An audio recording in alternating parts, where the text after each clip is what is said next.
Oh, Clint Eastwood was interviewed in a little newspaper down there. He said, Obama is the greatest hoax ever perpetrated on the American people. Right? Where do you think the Fugazi came from?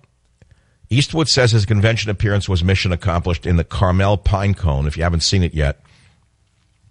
He was ripped to shreds by Lilliputians on the left.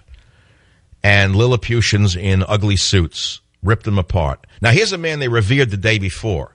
But because he dared attack their dear leader, Mao Tse Obama, they went insane. They ripped him apart. One of America's greatest actors, directors, an icon.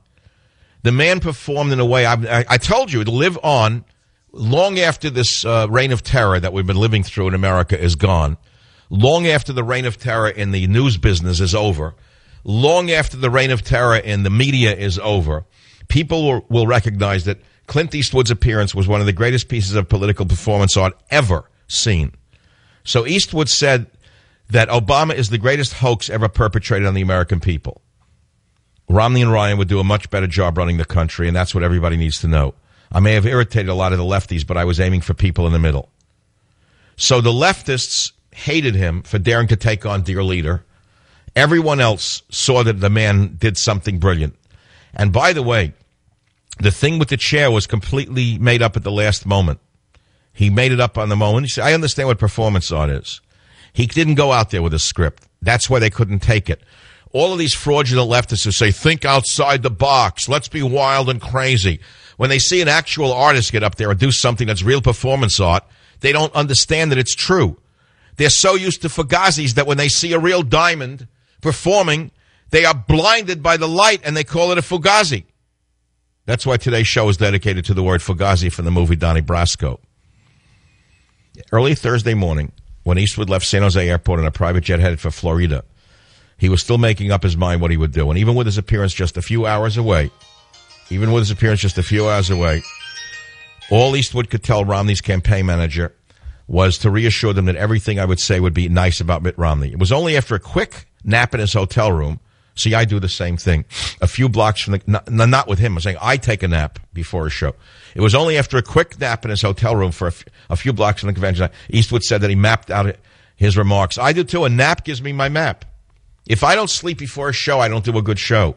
The reason my show's so good today is because I took a nap. I woke up. I didn't know where I was. Then my mind starts to put things together. I'm a performance artist in that regard. Starting with his observation about politics in Hollywood, then challenging the president about the failure of his economic policies, and wrapping up by telling the public they don't have to worship politicians like they were royalty or something. But even then, with just an hour before he appeared on stage, it still hadn't occurred to Clint to use an empty chair as a stand-in for the president. I got to the convention site just 15 or 20 minutes before I was scheduled to go on. That was fine because everything was very well organized. After a quick trip through airport-style security, he was taken to a green room where Archbishop Dolan of New York sought him out to say hello. Good for him. Then he was taken backstage to wait for his cue, and that was when inspiration struck. This is what struck the liberals. They could not stomach a real artist. So he goes on and says, there was a stool there, and some fella kept asking me if I wanted to sit down, Eastwood said. When I saw the stool sitting there, it gave me the idea.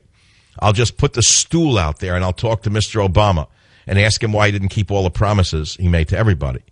He asked a stagehand to take the stool out to the lectern while he was being announced. The guy said, you mean you want it at the podium? And I said, no, just put it right there next to it. Then with the theme song from The Good, the Bad, and the Ugly as a musical intro and a huge picture of him as Josie Wales as the backdrop, Eastwood walked out to tremendous applause. The audience was super enthusiastic, and it's always great when they're with you instead of against you. Anyway, he did it. The guy did it. He did a great job. I was stunned at how good it was. And the liberals who pretend to love spontaneity, the liberals who pretend to love on the natch, the libs who pretend to love thinking outside the box, ripped him to shreds. 1 hour before, they would have glorified Eastwood. But the minute you step out of line in a communist cell, you ask anyone who knows the Soviet Union and the Communist Party, anyone who criticizes the party is thrown out of the party. Nobody is permitted to step out of line. Which explains, by the way, something I said earlier in the show, which is that conservatives all hate each other. I heard behind the scenes that there's not one conservative who gets along with another. Everyone snipes at everyone behind their back, puts them down. I do it openly. They won't even do it openly. I don't like anybody, and so therefore I tell you that. I find fault with everybody, but I do it because I'm a free spirit. That's how I see it. The liberals never criticize each other because they're communists. That's the communist system. The mark of a free man is a man who can criticize somebody. The mark of a prisoner is somebody who is so trapped within the doxy of his party that he dares not step out of line and say Obama's a Fugazi. You get it? Well, okay, I hope you get it. Never, ever forget your votes don't count. Read Trickle-Down Tyranny, fool.